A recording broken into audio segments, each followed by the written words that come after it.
नमस्कार दोस्तों, मैं आप लोगों के लिए क्लास 11th का सीक्वेंस एंड सीरीज का लेक्चर 2 के लेके आया हूँ। इसमें हम लोग एक्सरसाइज 9.2 को सॉल्व करेंगे। तो 9.2 जो है अर्थमेटिक प्रोग्रेशन से रिलेटेड एक्सरसाइज है, फुली अर्थमेटिक प्रोग्रेशन से रिलेटेड एक्सरसाइज है। तो देखते हैं अर्थमेटिक प्रोग्रेशन होता क्या चीज़ है। तो ऐसे केस में ये अर्थमेटिक प्रोग्रेशन क्या है, जैसे कि मैं यहाँ पे एक एग्जांपल लेके इसको क्या किया हूँ, वेरीफाइड किया हूँ। A plus D, A plus 2 D, dot dot करते करते A plus N minus 1 D, B N A P, then L. इसको मैं लास्ट टर्म को एल से रिप्रेजेंट करूँ या nth टर्म उसको बोलूँ, तो मैं यहाँ इसको nth टर्म से भी रिप्रेजेंट कर सकता हूँ। ठीक है, यहाँ nth टर्म बोला जाए या लास्ट टर्म बोला जाए, दोनों एक ही बात है। तो इसमें से जो d है, d फोर क्या है, कॉमन डिफरेंस है। इसमें से a फोर फर्स्ट टर्म हो गया, यानी कि हर एक पिछला टर्म में कुछ फिक्स्ड नंबर को ऐड करने के बाद सेकंड टर्म आया हुआ है। जैसे कि a में से d को ऐड किया तो a प्लस डी मिला हुआ है, और मैं यहाँ a में से फिर d को ऐड करता हूँ तो यहाँ सेकंड में से d को ऐड करता हूँ, थर्ड टर्म मिला है। और इस तरह से डॉट डॉट करते करते हमारा क्या है, लास्ट टर्म जो मिल गया वो a plus N minus 1 into D मिला हुआ है। ठीक है, तो ये तो nth टर्म के लिए हमारे पास फार्मूला हुआ। अगर हम ये AP में इस तरह से बहुत सारे टर्म है तो उसको ऐड करके समेसन निकालना चाहता हूँ, तो इसके लिए स्पेशली मेरे पास एक फार्मूला है n/2th टर्म, जो n/2 है, 2a plus N minus 1 into D है। तो इसके हेल्प से हमारा समेसन निकल जाएगा। SN4 क्या है, समेसन है, sum of first N term. SN को मैं क्या रीड करूँगा, sum of first N term. SN को अगर रीड करना है तो यहाँ से क्या है, sum of first N terms इसको बोला जा सकता है, sum of first N term, यानी कि फर्स्ट टर्म से लेकर एन टर्म्स तक के जो सम है उसको SN से रिप्रेजेंट किया गया है, जो कि दो अलग अलग इस केस में निकाला जा सकता है। अगर मेरा लास्ट टर्म मालूम रहे तो मैं ये वाला सेकंड फार्मूला यूज़ करूँगा, और जब लास्ट टर्म नहीं मालूम रहे तो मैं फर्स्ट वाला फार्मूला यूज़ कर सकता हूँ। तो ये दो फार्मूला और ये AP से रिलेटेड मेरा 9.2 एक्सरसाइज जो है, तो मैं सबसे पहले क्वेश्चन देखता हूँ क्या दिया गया है। Find the sum of first odd integers from 1 to 2001 है। तो 1 से लेकर 2001 तक जितने सारे ऑड इंटीजर्स आए हुए हैं उसका ओवरऑल सम मांगा गया है। तो मेरे पास जो ऑड इंटीजर्स 1 से 2001 तक है वो क्या बनेंगे, वो तो AP फॉर्म कर लेगा। तो मेरे पास यहाँ पे ये क्या करेगा, 100% है वो AP फॉर्म करेगा। तो ये AP जब फॉर्म करेगा तो क्या बनाएगा, या तो ऑड नंबर्स आर। तो फर्स्ट टर्म मेरे पास क्या बनेगा, 1। सेकेंड टर्म क्या होगा, 3 होगा। थर्ड टर्म क्या होगा, 5 होगा। फोर्थ टर्म क्या होगा, 7 होगा। और इस तरह से मैं डॉट डॉट करते हुए आगे की ओर जाऊंगा, तो मेरा लास्ट टर्म जो है वो 2001 आ जाएगा। ऐसा इसलिए है क्योंकि 2001 भी एक ऑड नंबर है, 1 भी एक ऑड नंबर है। उसके बाद सेकेंड टर्म क्या मिला, 3। ये तो AP जनरेट कर ही ले रहा है, जिसमें से हमारा यहाँ से फर्स्ट टर्म क्या कहलाएगा, 1 कहलाएगा। कॉमन डिफरेंस क्या होगा, 3 माइनस 1 करेंगे तो 2 के इक्वल आ जाएगा, यानी कि कॉमन डिफरेंस किसके इक्वल हो जाएगा, 2 के इक्वल होगा। और जो nth टर्म हमारा यहाँ से आ रहा है, nth टर्म इक्वल टू, तो वो किसके इक्वल आ रहा है, nth टर्म। सो देखें तो nth टर्म जो यहाँ पर है वो किसके इक्वल आ गया, 2001 के इक्वल। तो nth टर्म के हेल्प से मैं यहाँ से नंबर ऑफ टर्म्स को आसानी से निकाल सकता हूँ। तो यहाँ से nth टर्म का फॉर्मूला क्या होगा, a plus N minus 1 into D equal to ये आ जाएगा, 2001 आ जाएगा। फर्स्ट टर्म हमारे पास अवेलेबल है, 1 है। एन माइनस 1 इंटू डी हो जाएगा, तो डी तो कॉमन डिफरेंस का लाएगा। तो डी हमारे पास कितना दिया गया है, 2 के इक्वल दिया गया है। तो मैं यहाँ से डी का वैल्यू 2 रिप्लेस कर लूँगा, और ये हमारे पास क्या है, 2001 है। 1 को जाके मैं उधर सब्ट्रैक्ट कर दूंगा, तो ये मिलेगा n-1, और डी का वैल्यू मैं यहाँ पे यूज़ कर लूँगा 2। ये 1 को सब्ट्रैक्शन के बाद क्या मिलेगा, ये 2000 होगा। ये 2 से तो कैंसिल हो जा रहा है, 1000 टाइम्स में ये डिविजुअल है। तो 1 n-1 यानी कि n की जो वैल्यू आ जा रही है वो किसके इक्वल आ रही है, 1001 के इक्वल n की वैल्यू मिल गई। ठीक है, नंबर ऑफ टर्म्स 1001 है। तो मुझे क्या चाहिए, समेसन चाहिए। तो समेसन का स्पेशल मेरे पास क्या है, फार्मूला है।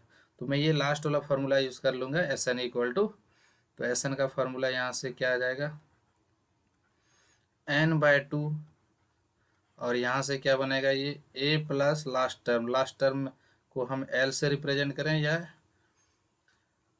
an से लिखें। n के जगह हम यहाँ पे क्या लिख सकते हैं, 1001 लिख सकते हैं, बाई 2 आएगा। फिर यहाँ पे फर्स्ट टर्म हमारे पास 1 अवेलेबल है और लास्ट टर्म हमारे पास क्या है 1001 है। लास्ट टर्म 1001 नहीं 2001 है हमारे पास, लास्ट टर्म 2001 के इक्वल है। तो मैं यहाँ पे लास्ट टर्म को 2001 लिख लूँगा, 2001। तो ओवरऑल ये सॉल्व होके हमारा किस तरह से आ जाएगा वो देखें। 1001 जो है बाय 2 इंटू यहाँ से क्या होगा, इसका सम तो क्या आएगा 1001 आ जाएगा और डिवाइडेड बाय 2 आएगा।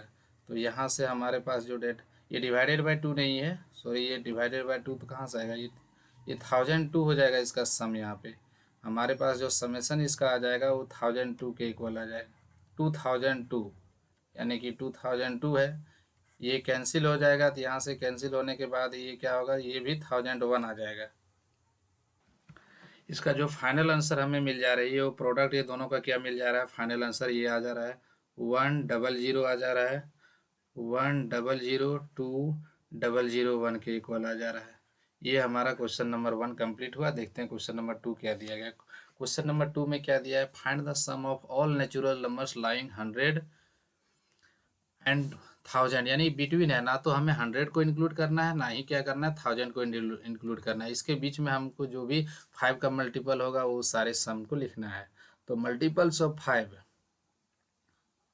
तो मेरा जो यहाँ से बनेगा मल्टीपल्स ऑफ 5 वो किस तरह से बनेगा, सो देखें मल्टीपल्स ऑफ 5। तो 5 का मल्टीपल्स जो आएगा वो क्या हो जाएगा 1000 और 100 के बीच में जो आएगा। तो 100 तो नहीं लेना है क्योंकि उसके बिटवीन में बोला गया। सबसे पहला इंटीजर जो होगा वो हमारा क्या आ जाएगा 105 आएगा, फिर सेकंड क्या आएगा 110 आएगा, एंड सो ऑन करते करते जो है हम लोग कहाँ तक पहुँचेंगे 995 तक जाएंगे, क्योंकि हमको बिटवीन में बोला गया, ना तो हमें 100 लेनी है और ना तो 1000 लेनी है। तो मेरे पास ये तो एपी जनरेट कर ले रहा है। देखिए ये एपी फर्स्ट टर्म क्या है 105 है, क्योंकि 5 का मल्टीपल्स लिखना है। तो यहाँ पर clearly it forms AP, it is in AP. क्यों एपी में है, क्योंकि कॉमन डिफरेंस क्या है सेम है, इट इज इन एपी। अगर ये एपी में है तो इसका मतलब क्या हुआ, फर्स्ट टर्म हमारा यहाँ से दिख रहा है, फर्स्ट टर्म किसके इक्वल है 105 के इक्वल है, और जो लास्ट टर्म हमारा दिख रहा है जो nth टर्म है, nth टर्म किसके इक्वल हो गया 995 के इक्वल है।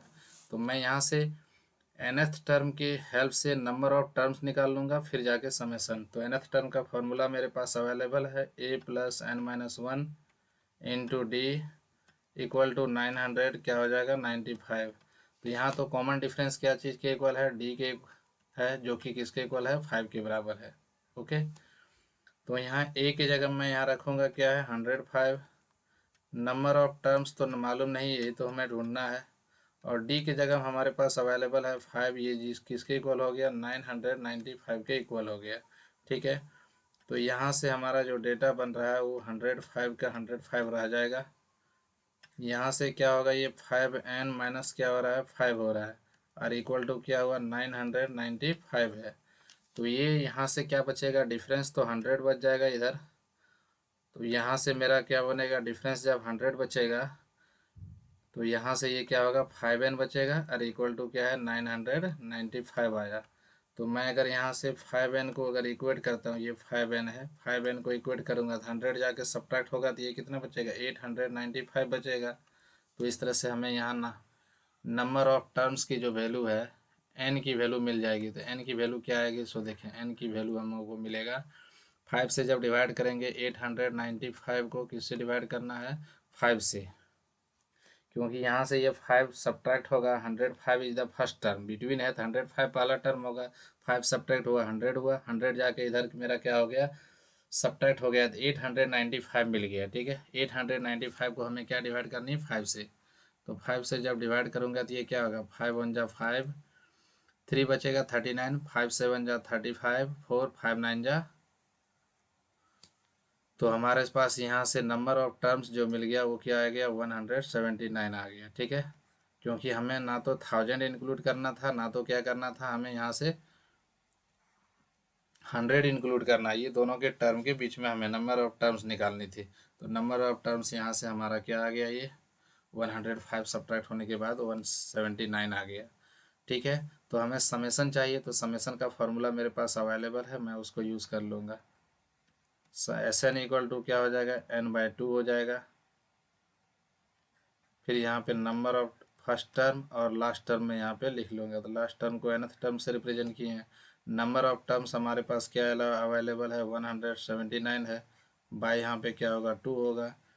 फर्स्ट टर्म क्या दिया हुआ है हमारे पास, 105 है, ठीक है।